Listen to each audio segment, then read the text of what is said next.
Hi everyone, this is me Devanshi Mishra and welcome back to my channel.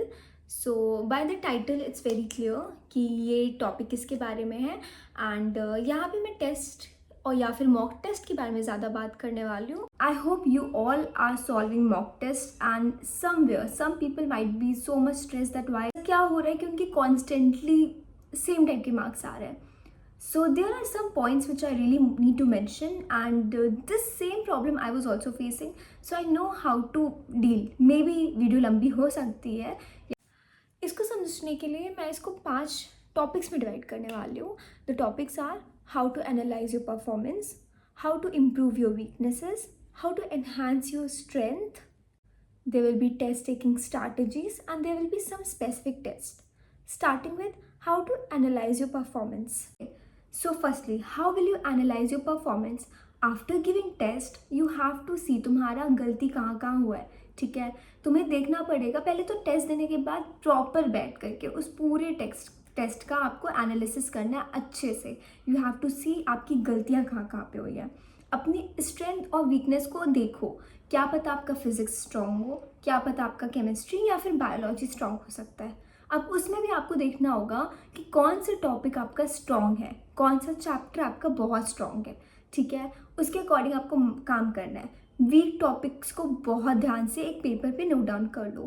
Keep your test whatever आपने paper पे दिया हो test या फिर phone पे दिया हो, आप प्रॉपर उसको खोल के रखो. उसके साथ एक एक्स्ट्रा नोटबुक रखो to identify your strength as well as your weakness.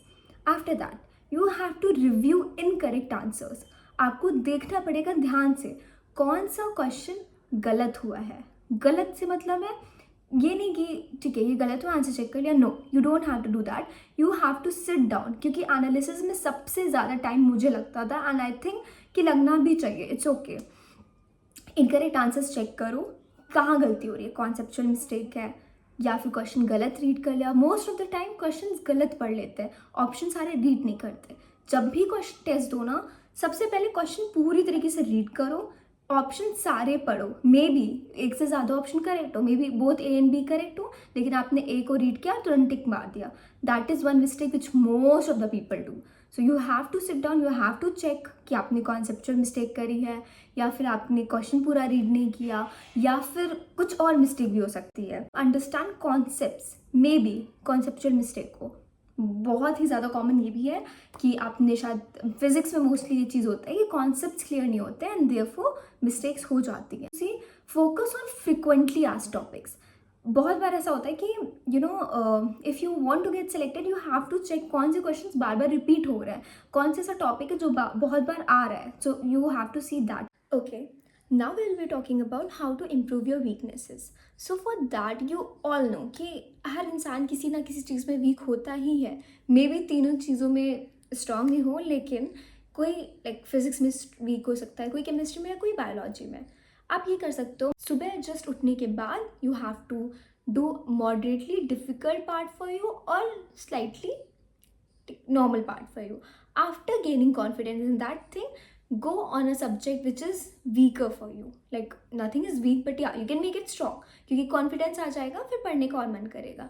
या फिर अगर आप उनमें से हो कि नहीं सुबह उठने के बाद मुझे कुछ डिफिकल्ट चाहिए, वो आपके अकॉर्डिंग हो सकता है. मैं सुबह उठने के बाद I used to do something which is quite difficult for me.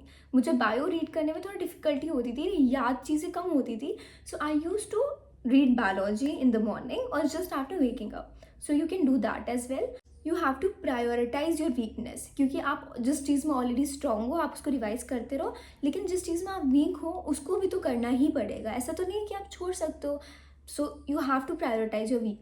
Then use targeted study materials such as you can use notes, you can make flashcards and all which will help you. मैंने क्या किया था, मैंने बहुत सारे flash cards बना रखे थे. उसमें जो चीज़ें मुझे याद नहीं होती थी I used to write it down. खाना खाते समय देख लिया या फिर यू नो वॉक करते समय देख लिया. उस टाइम आप बुक लेके मत चलो, अगर आप वॉक कर रहे हो आप फ़ोन लेके चल सकते हो, but try to make some notes. It will be very helpful. You will remember things more. Practice problems, very important thing. You have to जैसे कॉन्सेप्ट रीड किया प्रॉब्लम्स उसके सॉल्व करो.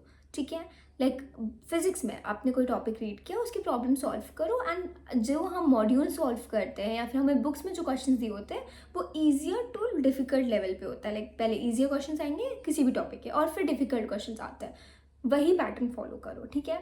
Once you get confidence in that topic, आपको क्या करना है, बाद में कॉन्सेप्ट रीड किया उसके 1-2 दिन बाद उसके क्वेश्चन सॉल्व करो, इससे आपका रिवीजन इंक्रीज होगा, ठीक है। ये ज़रूर करना, it will actually help you.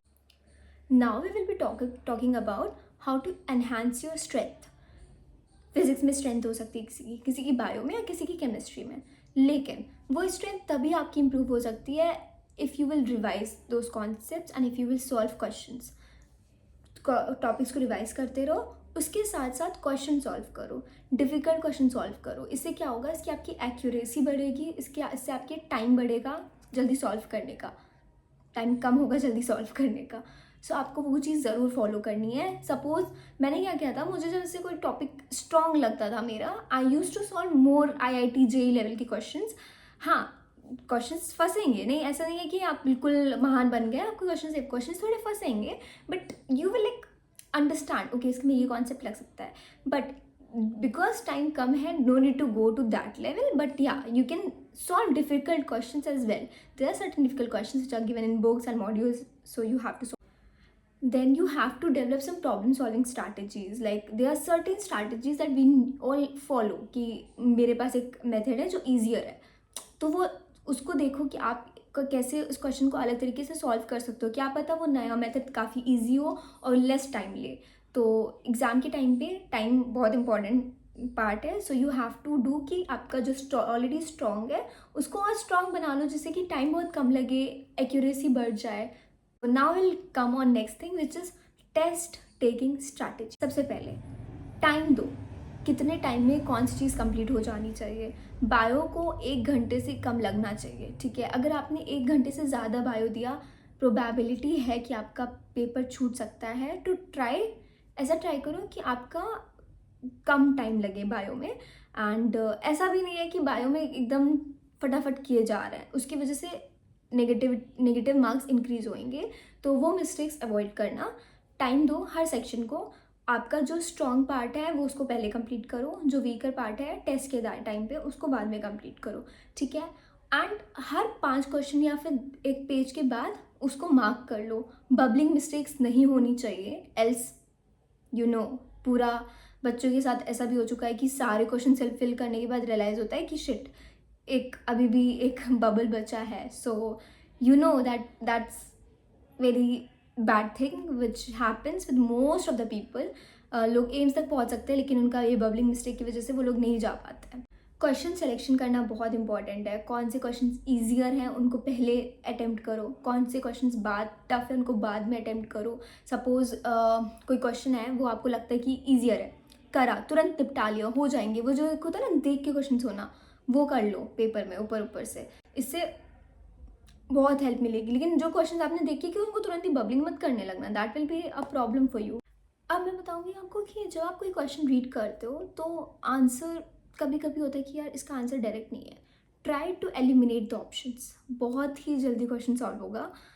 Question को पढ़ो, ऑप्शंस को रीड करो, फिर चेक करो कौन सा ऑप्शन ऐसा लग रहा है कि हाँ ये हो ही नहीं सकता, क्रॉस करो। 2 ऑप्शन में कन्फ्यूजन है, अगर बहुत कन्फ्यूजन है कि यार नहीं हो सकता तो छोड़ो, जाने दो उस क्वेश्चन को। अगर लगता है कि नहीं यार मैं कॉन्फिडेंट हूँ ये वाला आंसर था, ticket this. I am not talking about physics में ऐसी चीज़ें नहीं चलती। फिजिक्स इज अबाउट कैलकुलेशन, कुछ में कॉन्सेप्ट लगेंगे। I am talking about bio and all, उसमें एलिमिनेशन मेथड बहुत वर्क करता है। कभी भी अगर कॉन्फिडेंस नहीं है क्वेश्चन में तो आंसर्स मत टिक करो, even you are doing mock test, क्योंकि जब आप एनालाइज करोगे, जब आप अपने मार्क्स चेक करोगे, आपको पता चलेगा यार मैंने इसमें तुक्का मारा था और ये गलत हो गया, मुझे लग रहा था मैं कॉन्फिडेंट नहीं हूँ और गलत हो गया। तो ये चीज़ होती है, तो अवॉइड करना। कॉन्फिडेंट हो तो आंसर टिक करो, नहीं हो छोड़ो, जाने दो, इनकरेक्ट मत होने दो। अब मॉक टेस्ट स्पेसिफिक टिप्स मैं देना चाहूँगी जो बहुत इंपॉर्टेंट है। पहला, जब भी आप टेस्ट देने बैठ रहे हो, try to make that kind of environment. शांति होनी चाहिए, ठीक है। 15-20 मिनट पहले ही बुक्स रख दो, ट्राई टू बी काम, बिना स्ट्रेस लिए बी काम, सिट कॉन्फिडेंटली, जो भी लगता है like what ever you feel energy, what ever positive energy के साथ बैठो एंड देन पानी वानी लेके बैठो। ये नहीं करना है कि गाने बज रहे हैं बैकग्राउंड में, गाने लगा कर क्वेश्चन सॉल्व कर रहे हैं, अरे टेस्ट ही तो है, बिल्कुल अवॉइड, बहुत नेगेटिव पॉइंट है। एंड जो बच्चे टेस्ट देने जाते हैं कहीं पे, like they have taken some mock test और something, well and good, because उनके लिए ऐसा कोई प्रॉब्लम आएगी नहीं। बट जो बच्चे घर पे बैठ के टेस्ट दे रहे हैं या फिर मॉक टेस्ट के अलावा भी टेस्ट दे रहे हैं, उसमें ये स्ट्रिक्ट कंडीशंस फॉलो करो, अपनी परफॉर्मेंस को एनालाइज करो और जहाँ कहीं भी इम्प्रूवमेंट है, लगता है कि यहाँ पे इम्प्रूवमेंट हो सकता है, इम्प्रूव करो। जब आप टेस्ट दे रहे हो तो उसी टाइम पे ये पता चल जाता है कि हाँ I am lagging this side, I am lagging this side. Also बहुत बच्चे ये बोलते हैं कि मैं वो 3 घंटे बैठा ही नहीं जाता और उनको आंसर मिलता है। तो कोशिश करो, कोशिश करना मतलब you have to sit down. ऐसा नहीं है कि आपने उठने लगे बार बार, 3 घंटे उठ रहे हैं बार बार। कभी कभी कुछ लोगों के साथ ऐसा भी होता है कि 3 घंटे का पेपर है, 3 घंटे 20 मिनट का, और वो 2 घंटे 40 मिनट में कंप्लीट हो गया है, गुड, अब बहुत अच्छी बात है, कंप्लीट हो गया है। लेकिन उसका एनालिसिस भी करना होता है। I mean you have to check, अगर आपके पास टाइम बच रहा है, ट्राई टू सी अगर आपने सही किया है या नहीं किया है, दो आपको एक्स्ट्रा शीट नहीं मिलती है, so you have to avoid those mistakes. And test के मॉक टेस्ट के बाद अपना स्टडी प्लान अच्छे से बनाओ। एंड या I think that's it. Thank you for watching. कोई और टिप्स चाहिए या फिर कोई और सजेशन है, then please please please comment में ज़रूर लिखना। I hope it will help you guys. Thank you for watching, bye.